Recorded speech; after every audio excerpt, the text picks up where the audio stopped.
Notacon.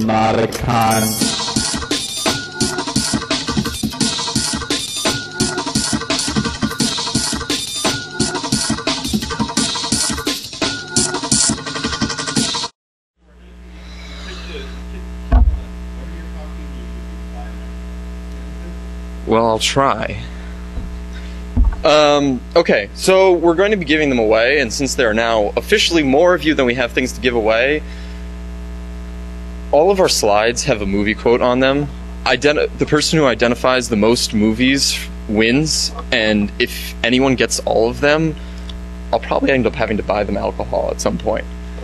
You won't. You won't. But anyhow, two people who identify the most movies wins, and we can run through them later. It's not like we hate you so much that you have to write them down all the way through. That's a lie. We optimistically printed out 50 handouts, by the way, too. We're not going along them with our talk. There are 16 questions that you might be interested in if you're starting your own company, and they'll help you get along. But let's do introductions. My name's Micah Waldstein, case graduate, double major physics and astronomy, two fields that I now don't use whatsoever, except for the occasional fortune programming. 6 people, except for the occasional fortune programming, which is all that astronomers do. Right out of school, worked for a startup tech consortium as... The title varied, but basically lead software engineer, managing the team of programmers there. And I also, since it was a startup, there was a lot of cross-work in different areas, so I helped a bit with the business side of things and branding, which is what Nick was doing there at the time. Talk. Yeah, I've been in startup tech companies for a couple of years now, like him. I've been doing director of business development, which is sort of a fuzzy title that encompasses anything you could possibly think of that isn't building a spaceship or something. It's a joke. No, okay. it's a bad joke. I didn't say it was funny. At no point was that funny. So yeah, so basically I guess what we can do next is, that's basically my background, also a case graduate. We could set some kind of ground rule. There are certain circumstances where it really is the best option for a work environment. Any other questions while we're paused for a second here? And of course, like I said, you know, since the software itself is cheap, you can provide services at a premium, at a price point where it's cheaper for your clients, and you still make enough money that at least you can live off of, and have enough left over to give something back to the community. Right, and you're not stuck into just like, if we've created X product, we're not stuck into just selling that. We're finding the best solution on an individual basis for whatever the client, whatever the client needs. So, I mean, I know this all sounds great so far. I would probably move into things like, is this something I can do? Probably move on to the next, did people knew this one other than Jim? Good. Let's move on to the next slide. Okay. Okay. Anyone know this one?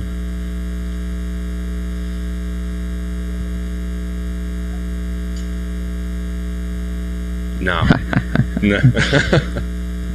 If you haven't told, our main outlet is movies, and we have fairly eclectic taste, but well, we'll tell you this one. This is Magic Christian, which is an absolutely amazing This is not movie. Magic Christian. No. Oh, I'm sorry. That's a dirty lie. You gave away one later on. If they'll be able to pick up which one Magic Christian is, well, they deserve it. That's Wicker true. Man. I'm sorry. Wicker Man. It's classic. Very classic. I highly, highly recommend it. It's being remade with... So, let's not talk about the Nicolas Cage remake ever again. Never speak of this. It was perfect the first time. Let's go into like why we have this. Is we're talking about, is this the kind of thing you can do? How much time of our lives is, what's the difference between work and other life or sleep? I know the difference between sleep and the rest of it, because that's what I don't get enough of. Right. Starting your own business takes a lot of work. Why am I talking so much? Starting your own business takes a lot of work to do, particularly in the early phases. because not only are you working on building the company, setting up paperwork, figuring out the infrastructure, doing your own accounting for a little while, and similar things, but you're also working with trying to get, you know, clients sold on what you're offering them, and you're trying to make sure that their solutions or whatever you're rolling out for them is the best it possibly can be, because that's going to be your sales model later on when you start talking to clients, you know, 3 through 5 or so on and so forth. Yeah, I mean, a lot of another problem we're talking about is what you need to do first is get some sort of tasked implementation that you can show them. You can't just go and like throw gorilla dust in their faces and they'll jump at it. You have to, you know, you have to have something to show them, and that typically means you're going to be either doing something work for free or reduced, or some sort of sample test, because you're looking for the next clients. Which obviously leads to, how long can you live with a reduced income? Don't quit your day job or night job while you're starting out your business. Particularly the politics side of what we're doing, you know, that's seasonal. So we also have other branches, for instance, the government nonprofit, that dovetails really well with the work that we do there. So making sure that you can live through those slow months, such as December, is a really good idea. Yeah, and it's just something. If you need to be in certain kind of condition to do this, I mean, even it's a little way sadistic. You have to be able to, you know, there's a lot of different things like, can I handle working 1 million hours in a week? Can I physically handle it? Some people can. It's not bad, you know. It's just not for you. Not for you. Am I in a situation in my family? Am I in a situation in my life where I can take the kind of time that it needs and requires? You know, and you can't. I cannot describe to you the pain and the amount of time it takes to work in a startup environment, and but it's very rewarding, and you'll love it, every minute of it. Well, I mean, when you get into this kind of thing, you have to know, I can handle this. I am in a position in my life where I can do this, where I can take the time, and where I can, you know, put myself in this. The plus sides, why you would want to, is you're working for yourself, and it's the best thing you can ever do in your life. You can adjust your sleep schedule to match. There are days when I wake up at noon and go to bed at 4. Generally not when you're meeting with people, but a lot of the clients who we end up meeting with, you know, they work full-time jobs, and, you know, particularly in government, sometimes they get very busy, and so you have to meet with them after hours. A lot of after-hours meetings, a lot of weekend meetings. And that's when things fit into place. The concept of day off is very difficult, because you don't really understand. It's not like you just cut out at a time. Like, I've never had a time where I'm like, well, it's 6 o'clock, I'm just gonna leave. You know, what'll happen if I even are left at 6, I'm gonna get a call 10 minutes later. We're gonna be back working on something else. Depending on how you look at it, plus sides or downsides of getting involved in starting your own business is, personally, and some people can compartmentalize a little better, I can't stop thinking about this. You know, how are we going to roll out this service in a timely manner, or how are we going to make sure we have enough bandwidth for the video streaming that we're doing? Or even worse is, generally in the last half hour before I go to bed, I suddenly start coming up with, you know, well, shit, I just stumbled upon this new open source project today that, you know, I can extend a little bit, and suddenly, you know, market it as a robust solution to a whole bunch of new people. And then suddenly, you know, 3 hours later, I've found that maybe it's not possible.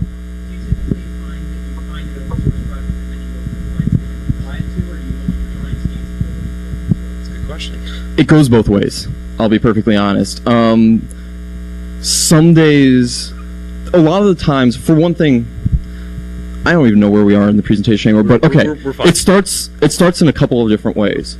For one thing, we're highly familiar with the sectors that I've talked about: government, politics, and nonprofits and corporate IT. We've been involved with them in one way, shape, or form for a long time. I've been involved in politics since middle school in some ways.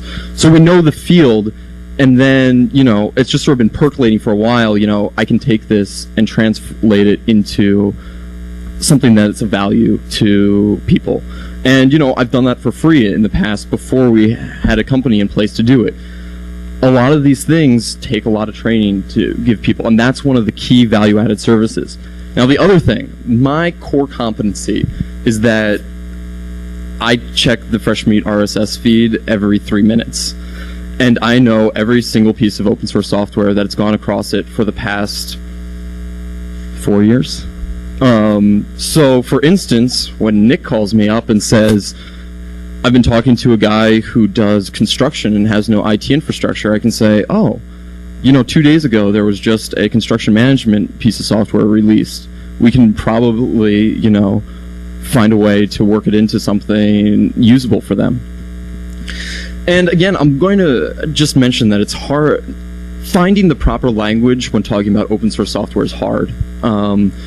Because really what you're marketing to people is your knowledge and understanding, right? We have no IP. We have the most that we own as a company is a couple of servers at various locations. And, you know, the intelligence that we have between us and our experience.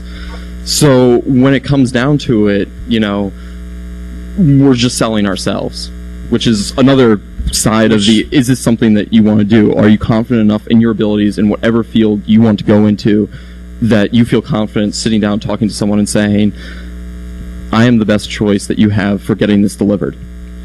Yeah, and that's something we're going to go into just in a little bit, is how to make yourself, make what you're doing as a company look, brand, and feel professional, feel like something somebody can trust to buy. Because in this situation, as you know, as a consultant for a project, the only thing we are selling is ourselves and the trust that they think we're competent.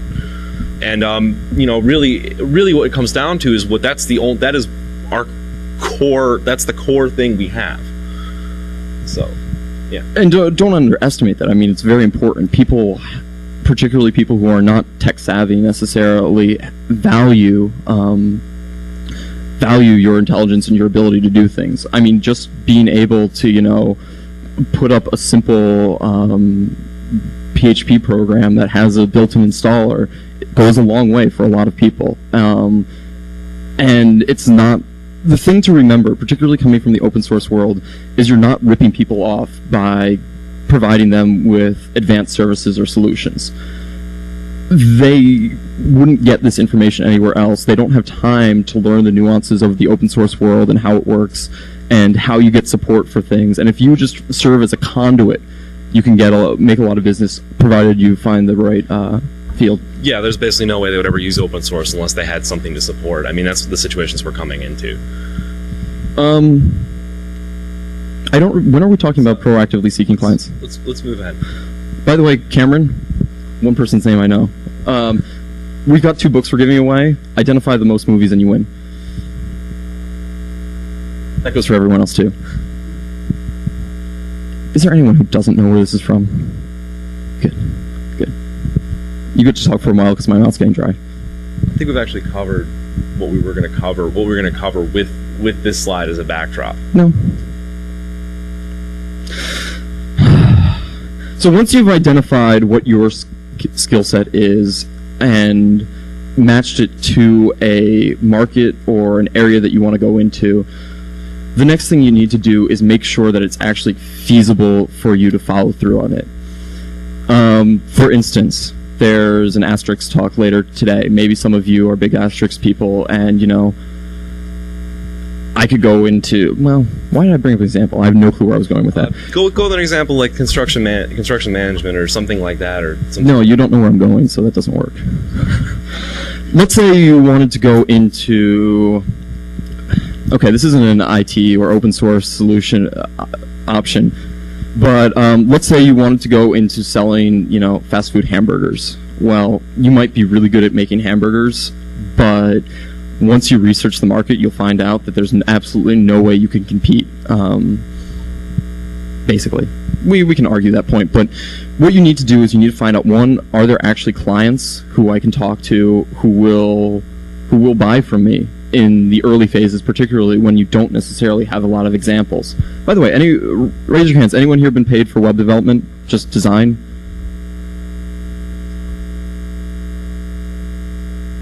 what type of geeks are you? How did you pay for college? Huh?